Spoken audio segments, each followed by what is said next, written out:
नमस्कार साथियों, आप सभी का हार्दिक स्वागत है आपके अपने इस YouTube channel UK exam crackers पर। साथियों, आज मैं आपके लिए लेकर आया हूं उत्तर प्रदेश लोक सेवा आयोग द्वारा आयोजित राजकीय डिग्री कॉलेज प्रवक्ता जीडीसी विषय राजनीति विज्ञान व्याख्यात्मक हल प्रश्न पत्र। ये परीक्षा साथियों 27/12/2014 को आयोजित की गई थी और इसमें 120 प्रश्न शामिल किए गए थे। पहले के 60 प्रश्न पार्ट 1 में शामिल कर लिए गए हैं और ये पार्ट 2 है जिसमें कि 61 से लेकर के 120 यानी कि 60 प्रश्न इसमें शामिल किए गए हैं। तो आप अंत तक इस वीडियो को अवश्य देखिएगा, सभी प्रश्न आगे आने वाली प्रवक्ता परीक्षा में आपके लिए फायदेमंद हो सकते हैं। इस वीडियो को शुरू करने से पहले साथियों आप हमारे इस चैनल को जरूर सब्सक्राइब कर लें, पास में दिए गए बेल आइकन को प्रेस कर लें जिससे कि आने वाली प्रत्येक महत्वपूर्ण वीडियो की नोटिफिकेशन आप तक पहुंचते रहे। तो आइए साथियों शुरू करते हैं आज के इस महत्वपूर्ण वीडियो को।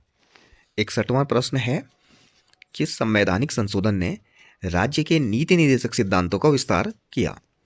तो साथियों इसका राइट आंसर है ऑप्शन ए 42वां संशोधन। भारतीय संविधान में भाग 4 के अनुच्छेद 36 से 51 तक नीति निर्देशक तत्वों का उल्लेख किया गया है। इसे आयरलैंड के संविधान से लिया गया है। 42वें संविधान संशोधन 1976 द्वारा कुछ निर्देशक तत्वों को जोड़ा गया, जैसे समान न्याय और निःशुल्क विधिक सहायता, उद्योगों के प्रबंध में कर्मकारों का भाग लेना, देश के पर्यावरण की रक्षा तथा उसमें सुधार आदि। 62वां प्रश्न है, गांधी जी के सत्याग्रह का यह एक साधन नहीं था। तो ऑप्शन ए है असहयोग, ऑप्शन बी है सविनय अवज्ञा, ऑप्शन सी है उपवास, सामाजिक बहिष्कार और ऑप्शन डी है हिंसक कार्य। तो साथियों आपको पता है ऑप्शन डी यानी कि हिंसक कार्य महात्मा गांधी के सत्याग्रह का एक साधन नहीं था। हिंसक कार्य गांधी जी के सत्याग्रह का साधन नहीं है। सत्याग्रह का अभिप्राय सत्य के लिए आग्रह करना है। गांधी जी के अनुसार सत्याग्रह वीरों का हथियार है। अपने किसी भी कार्य का संपादन गांधी जी सत्य एवं अहिंसा नामक 2 साधनों के माध्यम से करते थे। 63वां प्रश्न है, भारतीय संविधान में समानता का अधिकार 5 अनुच्छेदों द्वारा प्रदान किया गया है। इसका राइट आंसर है साथियों ऑप्शन सी अनुच्छेद 14 से 18। भारतीय संविधान के अनुच्छेद 14 से 18 तक समानता के अधिकार का वर्णन किया गया है, जिसमें अनुच्छेद 14 में विधि के समक्ष समानता, अनुच्छेद 15 में धर्म, मूल वंश, जाति, लिंग या जन्म स्थान के आधार पर भेदभाव का निषेध है, अनुच्छेद 16 में लोक नियोजन के अवसर में समानता का अधिकार है, अनुच्छेद 17 में अस्पृश्यता के अंत का प्रावधान है, जबकि अनुच्छेद 18 में उपाधियों के अंत की बात कही गई है। 64वां प्रश्न है, अध्यक्ष सदन के किसी भी सदस्य को बोलने से रोक सकता है और अन्य किसी सदस्य को बोलने दे सकता है। यह धारणा क्या कहलाती है?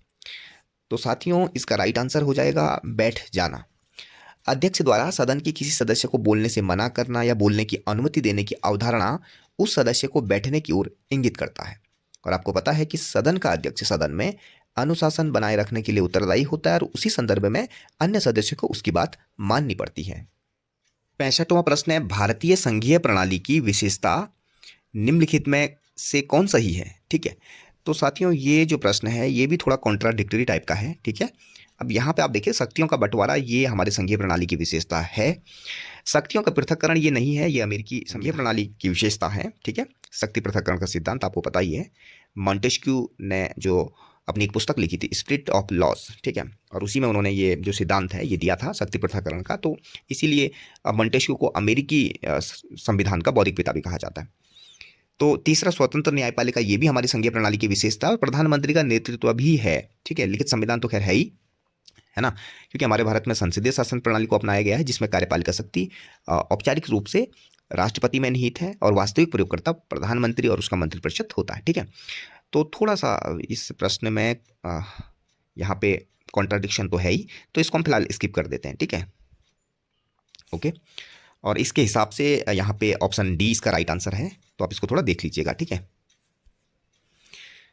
66वां प्रश्न है, जब भारतीय न्यायिक पद्धति में लोकहित मुकदमा यानी PIL लाया गया तब भारत के मुख्य न्यायाधीश कौन थे? तो साथियों इसका right answer option D PN Bhagwati.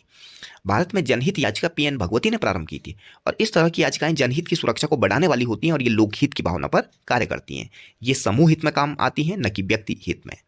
67वां प्रश्न है, भारतीय संसद में विभागों से संबंधित कितनी समितियों का गठन किया गया है? तो इसका राइट आंसर है ऑप्शन सी 24 समितियां। लोकसभा के नियमों के बारे में विभागों से संबंधित 17 स्थायी समितियां गठित करने की सिफारिश की थी, जिसे 1993 में गठित किया गया और इसके अलावा 2004 में नियमों में संशोधन कर 7 और समितियों के गठन की व्यवस्था की गई। इस प्रकार इन समितियों की संख्या 24 हो गई है। 68वां प्रश्न है, निम्नलिखित में से संविधान के किस संशोधन द्वारा स्पष्ट रूप से यह बताया गया कि भारत का राष्ट्रपति मंत्रिपरिषद द्वारा दिए गए परामर्श को मानने के लिए बाध्य है? तो इसका राइट आंसर है साथियों ऑप्शन सी 42वां संशोधन। 42वें संशोधन अधिनियम 1976 को लघु संविधान भी कहा जाता है। इस संविधान संशोधन द्वारा यह प्रावधान किया गया है कि राष्ट्रपति मंत्रिपरिषद द्वारा दिए गए परामर्श को मानने के लिए बाध्य है। 44वें संविधान संशोधन 1978 द्वारा यह व्यवस्था की गई कि राष्ट्रपति मंत्रिपरिषद के परामर्श को पुनर्विचार के लिए भेज सकता है, परंतु मंत्रिपरिषद द्वारा पुनर्विचार के बाद भेजने पर राष्ट्रपति स्वीकार करने के लिए बाध्य होगा। काफी इंपॉर्टेंट है। 69वां प्रश्न है, निम्नलिखित में से कौन सा अधिकार भारत में राष्ट्रपति को संसद के संबंध में नहीं है? ठीक है, ऑप्शन ए, राष्ट्रपति समय समय पर संसद के प्रत्येक सदन को ऐसे समय और स्थान पर जो ठीक समझे अधिवेशन के लिए आहूत करेगा, किंतु एक सत्र से दूसरे सत्र के मध्य 6 माह का अंतर नहीं होगा। ऑप्शन बी है, सदनों या किसी सदन का सत्रावसान करेगा। तो ऑप्शन ए तो सही है, ऑप्शन बी ये भी सही है। ऑप्शन सी, राज्यसभा का विघटन कर सकेगा। तो ये गलत है, आपको पता है ये एक स्थायी सदन है राज्यसभा और उसका विघटन नहीं होता है। ठीक है, और ऑप्शन डी है लोकसभा का विघटन, तो ये बिल्कुल सही है। तो इसका राइट आंसर है ऑप्शन सी। ठीक है, भारतीय संविधान में राज्यसभा के विघटन के संबंध में कोई प्रावधान नहीं किया गया है। ध्यातव्य है कि राज्यसभा एक स्थायी सदन है जिसका विघटन कभी नहीं होता है। ठीक है, और इस सदन का पदेन सभापति भारत के उपराष्ट्रपति होते हैं, जो कि इस सदन के सदस्य नहीं होते हैं। 70वां प्रश्न है, भारत के संविधान में 10वीं अनुसूची जोड़ी गई है। तो साथ ही इसका राइट आंसर है ऑप्शन ए, 52वें संविधान संशोधन अधिनियम 1985 के द्वारा। तो साथियों, भारतीय संविधान में 52वें संविधान संशोधन अधिनियम 1985 के माध्यम से 10वीं अनुसूची का प्रावधान किया गया है और इसके तहत आपको पता है दल बदल के रोकथाम संबंधी प्रावधान किए गए हैं। 71वां प्रश्न है, वह मतदान व्यवस्था जिसमें मतदाता किसी प्रत्याशी को एक से अधिक मत दे सकता है क्या कहलाती है? तो साथियों, इसका राइट आंसर है संचयी मतदान। ठीक है, संचयी मतदान प्रणाली के अंतर्गत मतदाता अपने वोट को एक या एक से अधिक प्रत्याशी को दे सकता है, और दूसरे शब्दों में कहें तो इसके अंतर्गत मतदाता अपने वोटों को किसी एक को दे सकता है या अन्य प्रत्याशियों में बांट सकता है। ठीक है, तो काफी इंपॉर्टेंट है। 72वां प्रश्न है, लोक लेखा समिति के सदस्य निम्नांकित होते हैं। सही उत्तर इसमें आपको छांटना है। तो आपको पता है कि लोक लेखा जो समिति है इसे प्राक्कलन समिति की जुड़वा बहन भी कहा जाता है ना। काफी इंपॉर्टेंट ये समिति है। तो इसका राइट आंसर है यहाँ पे 15 सदस्य लोकसभा से होते हैं, 7 राज्यसभा से होते हैं और कुल 22 सदस्य होते हैं। ठीक है, तो इसका राइट आंसर हो जाएगा ऑप्शन बी। लोक लेखा समिति के लोक लेखा समिति के सदस्यों की संख्या 22 होती है, जिसमें लोकसभा के 15 और राज्यसभा के 7 सदस्य होते हैं। लोक लेखा समिति के अध्यक्ष की नियुक्ति लोकसभा का अध्यक्ष करता है।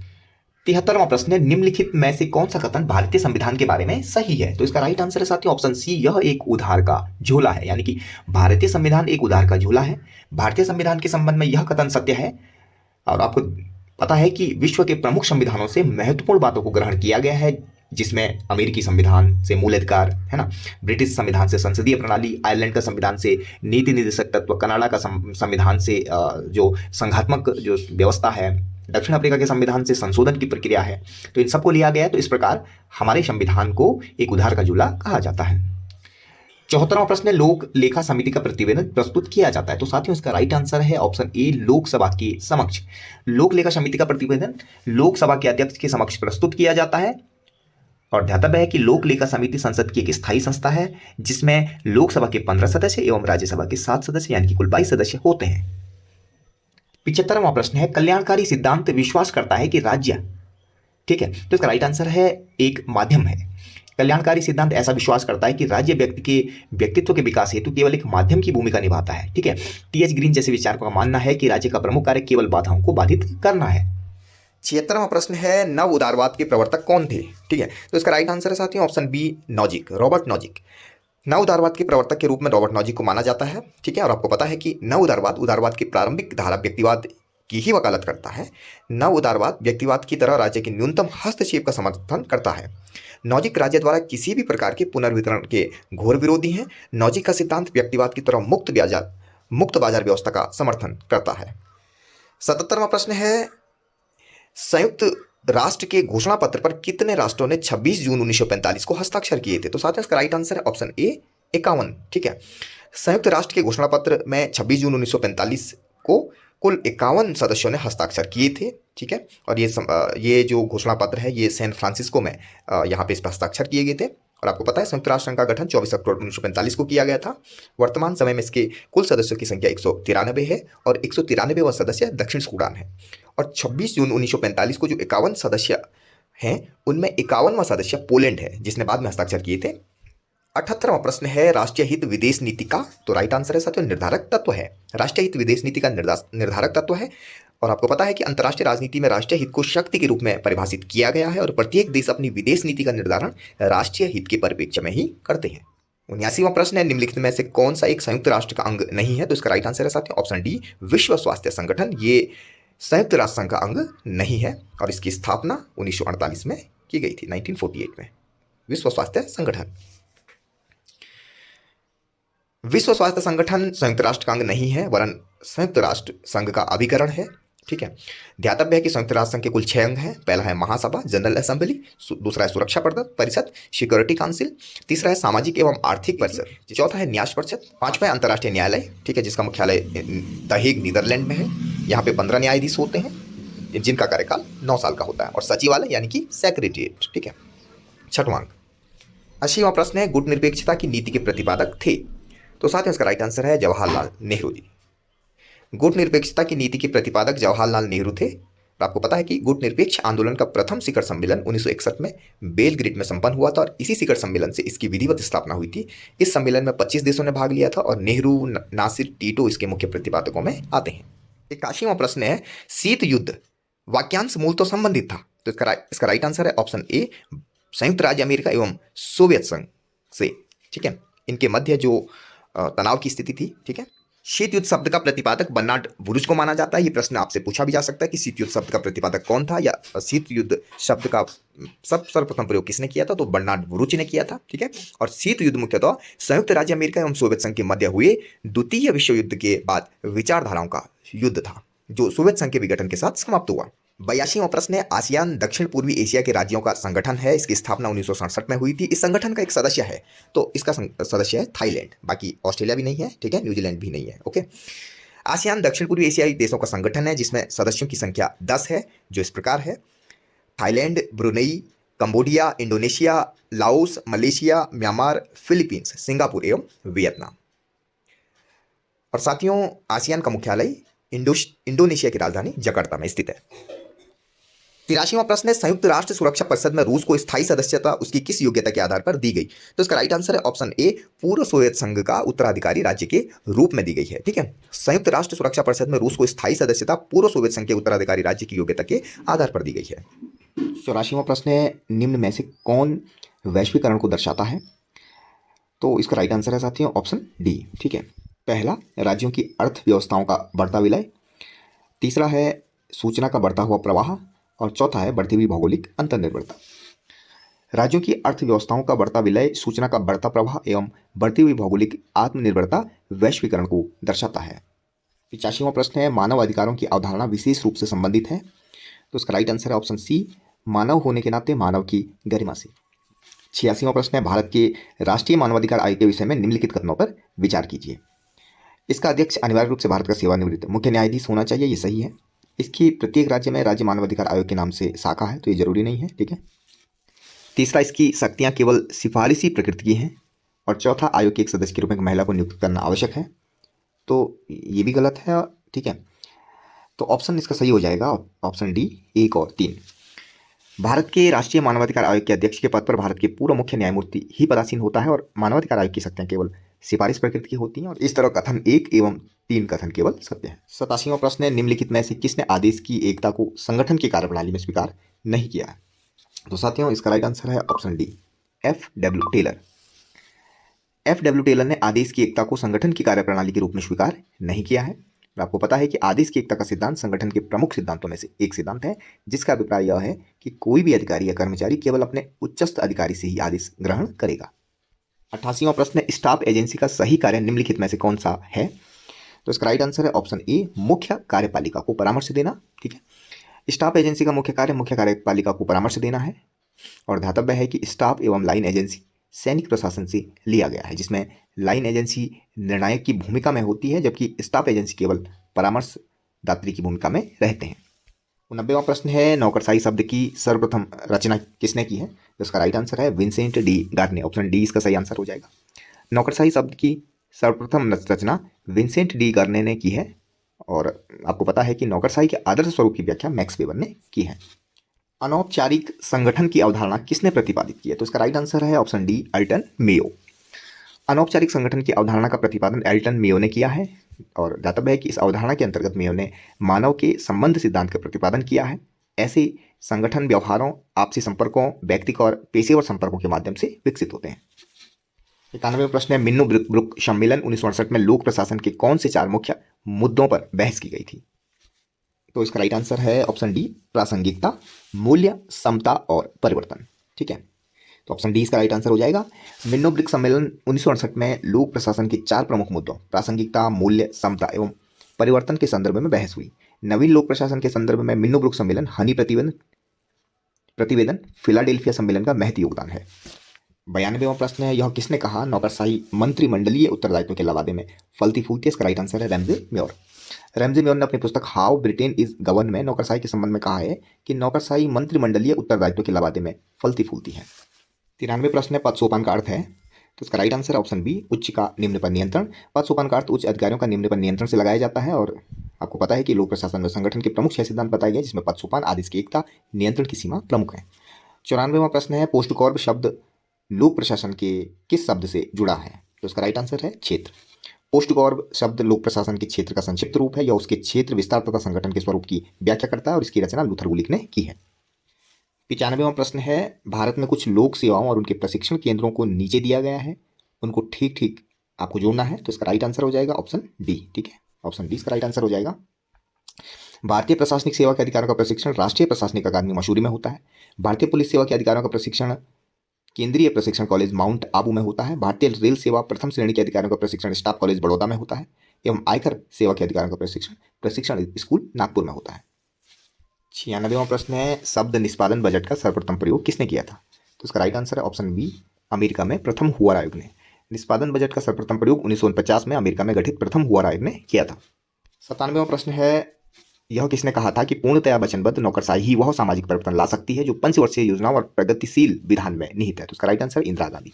इंदिरा गांधी ने कहा था कि पूर्णतया वचनबद्ध नौकरशाही या प्रतिबद्ध नौकरशाही ही वह सामाजिक परिवर्तन ला सकती है जो पंचवर्षीय योजनाओं और प्रगतिशील विधान में निहित है। और आपको पता है भारत में प्रतिबद्ध नौकरशाही की कट्टर समर्थक थी इंदिरा गांधी जी। 98वां प्रश्न है, एक संतुष्ट सुअर से एक असंतुष्ट सुकरात का जीवन श्रेयस्कर है, किसने कहा था? तो इसका right answer option B, G S. Mill. ठीक है, जी.एस. मिल के व्यक्तिवाद से संबंधित है। जी.एस. मिल ने उपयोगितावाद के संदर्भ में कहा है कि एक संतुष्ट सुअर से एक असंतुष्ट सुकरात का जीवन श्रेयस्कर है। बेंथम की उपयोगिता को व्यावहारिक बनाने में मिल का महत्वपूर्ण योगदान है। इन्होंने बेंथम के उपयोगितावाद में बहुत कुछ संशोधन किए थे। किसने कहा कि धर्म से वंचित राजनीति एक मृत्यु जाल है क्योंकि वह आत्मा का हनन करती है? इसका राइट आंसर है महात्मा गांधी। एम के गांधी ने कहा कि धर्म से वंचित राजनीति एक मृत्यु जाल है क्योंकि वह आत्मा का हनन करती है। गांधी जी धर्म विहीन राजनीति को निष्प्राण मानते हैं, वे राजनीति का आध्यात्मिकरण करना चाहते हैं। 100वां प्रश्न है, निम्नलिखित में से कौन भारत का उपराष्ट्रपति नहीं था? तो इसका राइट आंसर है फखरुद्दीन अली अहमद जी। फखरुद्दीन अली अहमद भारत के उपराष्ट्रपति नहीं बल्कि राष्ट्रपति रहे 1974 से 77 तक। अन्य उपराष्ट्रपतियों का कुछ कार्यकाल यहाँ पे दिया गया, आप इसको देख लीजिएगा। 101वां प्रश्न है, भारत में अंतर्राज्यीय परिषद कब स्थापित की गई थी? इसका राइट आंसर है ऑप्शन सी, 1990। भारत में अंतर्राज्यीय परिषद का गठन 1990 में हुआ था। और आपको ध्यान रखना चाहिए कि भारतीय संविधान के अनुच्छेद 263 में अंतर्राज्यीय परिषद के गठन के संबंध में प्रावधान किया गया है।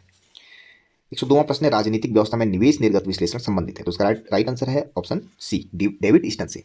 राजनीतिक व्यवस्था में निवेश निर्गत विश्लेषण डेविड ईस्टन से संबंधित है। यद्यपि इसका वृहद विश्लेषण बाद में संरचनात्मक प्रकारात्मक के रूप में अमल्ड और पावेल ने किया था। 103वां प्रश्न है, संविधान की मूल संरचना की अवधारणा किस बात में प्रतिपादित की गई थी? तो राइट आंसर है ऑप्शन सी, केशवानंद भारती बनाम केरल राज्य 1973। केशवानंद भारती बनाम केरल राज्य 1973 के बाद में संविधान की मूल संरचना की अवधारणा का प्रतिपादन किया गया, जिसमें कहा गया कि संसद मूल अधिकार सहित संविधान के किसी भी भाग में संशोधन एवं परिवर्तन तो कर सकती है, लेकिन संविधान की जो बेसिक संरचना या मूल स्ट्रक्चर है उसको समाप्त या संशोधित नहीं कर सकती है। 104वां प्रश्न है, नीचे 2 वक्तव्य दिए गए हैं, एक को कथन ए और दूसरे को कथन को कारण आर कहा गया है। तो इसका राइट आंसर क्या है? देखिए, कथन ए क्या है, उदारवाद राज्य के कार्य क्षेत्र को सीमित करना चाहता है। और इसका कारण है आर, उदारवाद व्यक्तिगत स्वतंत्रता पर बल देता है। ठीक है, तो आपको उपयुक्त दोनों वक्तव्यों के संदर्भ में निम्न में से कौन सा एक सही है ये पहचानना है। ठीक है, तो देखिए साथियों, इसका राइट आंसर हो जाएगा ऑप्शन ए और आर दोनों सही हैं और ए की सही व्याख्या आर करता है। उपरोक्त कथन एवं कारण दोनों सही हैं एवं कारण कथन की सही व्याख्या भी कर रहा है, क्योंकि प्रारंभिक उदारवाद को व्यक्तिवाद के नाम से जाना जाता है जो सीमित राज्य की अवधारणा पर बल देता है। 105वां प्रश्न है, यूनानी न्याय की अवधारणा है, उसका राइट आंसर है नैतिक।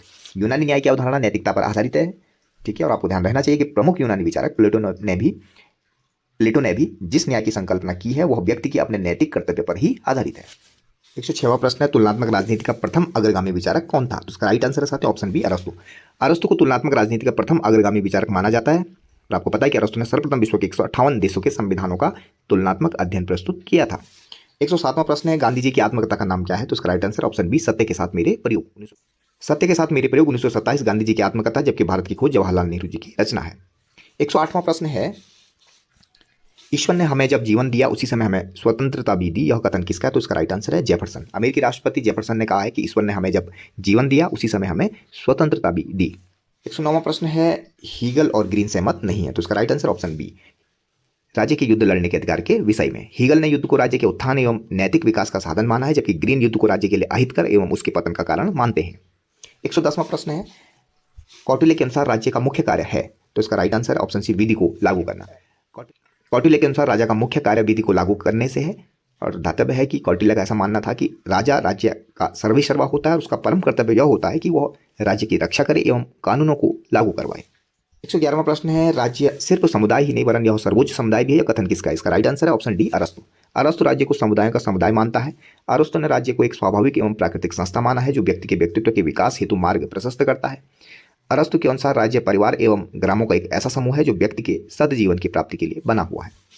112वां प्रश्न, नीचे दो वक्तव्य दिए गए हैं, एक को कथन ए और दूसरे को कथन को कारण आर कहा गया है। ठीक है, तो आप इसको देख लीजिएगा, इसका राइट आंसर ऑप्शन ए। ठीक है, कथन ए है, दैवी उत्पत्ति का सिद्धांत सीधे लोकतांत्रिक विचार के विरुद्ध परिस्थित रहता है। कारण आर, दैवी उत्पत्ति का सिद्धांत राज्य की उत्पत्ति की व्याख्या में सामान्य सहमति की भूमिका को निरस्त करता है। ठीक है, तो उपयुक्त दोनों वक्तव्यों के संदर्भ में निम्न में से कौन सही है? तो इसका राइट आंसर ऑप्शन ए है, ए और आर दोनों सही हैं और ए की सही व्याख्या आर करता है। राज्य की उत्पत्ति के सिद्धांतों में दैवी उत्पत्ति का सिद्धांत सबसे प्राचीन है। यह सिद्धांत आम सहमति लोकतांत्रिक विचार पर आधारित नहीं है। ठीक है, और इस तरह कथन एवं कारण दोनों सत्य हैं और कारण कथन की सही व्याख्या भी कर रहा है। 13वां प्रश्न है, स्मृति के लेखक कौन है? ठीक है, तो मनुस्मृति के लेखक मनु ही हैं। स्मृति के लेखक प्राचीन विचारक मनु हैं और आपको पता है कि मनु ने राज्य की उत्पत्ति एवं उसकी कार्यप्रणाली का बृहद विश्लेषण किया। ऐसा करने वाले वे प्रथम भारतीय विचारक भी माने जाते हैं। 114वां प्रश्न है, शक्तियों के पृथक्करण के सिद्धांत का प्रवर्तक है? इसका राइट आंसर है मॉन्टेस्क्यू। शक्तियों के पृथक्करण का प्रवर्तन मॉन्टेस्क्यू ने किया है। गौरतलब है कि उसी सिद्धांत के आधार पर अमेरिकी शासन व्यवस्था की संरचना की गई है, जिसमें शासन के तीनों अंगों के अधिकार क्षेत्र को एक दूसरे से अलग कर दिया गया है। इस सिद्धांत की व्याख्या मॉन्टेस्क्यू ने अपनी प्रसिद्ध रचना the split of the laws 1948 में की है। 115वां प्रश्न, यह किसने प्रतिपादित किया कि न्याय सामाजिक संस्थाओं का प्राथमिक गुण है? इसका right answer option D, John Rawls. John Rawls ने यह प्रतिपादित किया है कि न्याय सामाजिक संस्थाओं का प्राथमिक गुण है। ओके, और आपको पता है कि रॉल्स ने शुद्ध प्रक्रियात्मक न्याय की संकल्पना की है, जिसमें सबसे निर्धन व्यक्ति को न्याय का लाभ सर्वप्रथम देने की बात कही गई है। 116वां प्रश्न, राज्य के विकास में मुख्य भूमिका के द्वारा निभाई गई, किसके द्वारा निभाई गई? तो इसका राइट आंसर है ऑप्शन सी, रक्त संबंध, धर्म, शक्ति, राजनीतिक चेतना, आर्थिक गतिविधियां। तो इसका राइट आंसर हो जाएगा ऑप्शन सी। राज्य की उत्पत्ति के संबंध में सर्वमान्य सिद्धांत विकासवादी सिद्धांत है। इस सिद्धांत के अंतर्गत रक्त संबंध, धर्म, शक्ति, राजनीतिक चेतना एवं आर्थिक गतिविधियां आदि तत्वों को राज्य के विकास हेतु सहायक तत्व माना गया है। 117वां प्रश्न, निम्नलिखित में से कौन सा सिद्धांत राज्य की उत्पत्ति की सही व्याख्या करता है? इसका राइट आंसर ऑप्शन सी, विकासवादी सिद्धांत। विकासवादी सिद्धांत राज्य की उत्पत्ति की सही व्याख्या करता है। विकासवादी सिद्धांत के विचारकों का मानना है कि राज्य न तो दैवीय उत्पत्ति का परिणाम है और न ही समझौते का परिणाम, वरन राज्य विकास का परिणाम है। 118वां प्रश्न है, किसने कहा कि संप्रभु राज्य के दिन अब लद चुके हैं? इसका राइट आंसर है ऑप्शन ए डी लिंडसे। प्रमुख बहुलवादी विचारक ए डी लिंडसे का कहना है कि संप्रभु राज्य के दिन अब लद चुके हैं। ओके, तो आपको ध्यान रहना चाहिए कि बहुलवादी विचारक राज्य की संप्रभुता को स्वीकार नहीं करते। उनका मानना है कि राज्य भी अन्य समुदाय की तरह मात्र एक समुदाय है। 119वां प्रश्न है, अधिकार सामाजिक जीवन की वे स्थितियां हैं जिनके अभाव में सामान्यतः कोई भी व्यक्ति अपना सर्वोच्च विकास नहीं कर सकता। यह कथन किसका? इसका राइट आंसर है लास्की। लास्की का कहना है कि अधिकार सामाजिक जीवन की वे परिस्थितियां जिनके अभाव में सामान्यतः कोई भी व्यक्ति अपना सर्वोच्च विकास नहीं कर सकता है। और अंतिम और 120वां प्रश्न, अधिकारों के कानूनी सिद्धांत की वकालत करने का श्रेय जाता है? तो इसका right answer option B, Austin को। अधिकारों के कानूनी सिद्धांत की वकालत करने का श्रेय जॉन ऑस्टिन को जाता है। ऑस्टिन ने संप्रभुता के एकलवादी या अद्वैतवादी सिद्धांत की बृहद व्याख्या की है। ऑस्टिन ने संप्रभुता के सिद्धांत की व्याख्या अपनी पुस्तक लेक्चर्स ऑन ज्यूरिस्प्रूडेंस 1874 में की थी।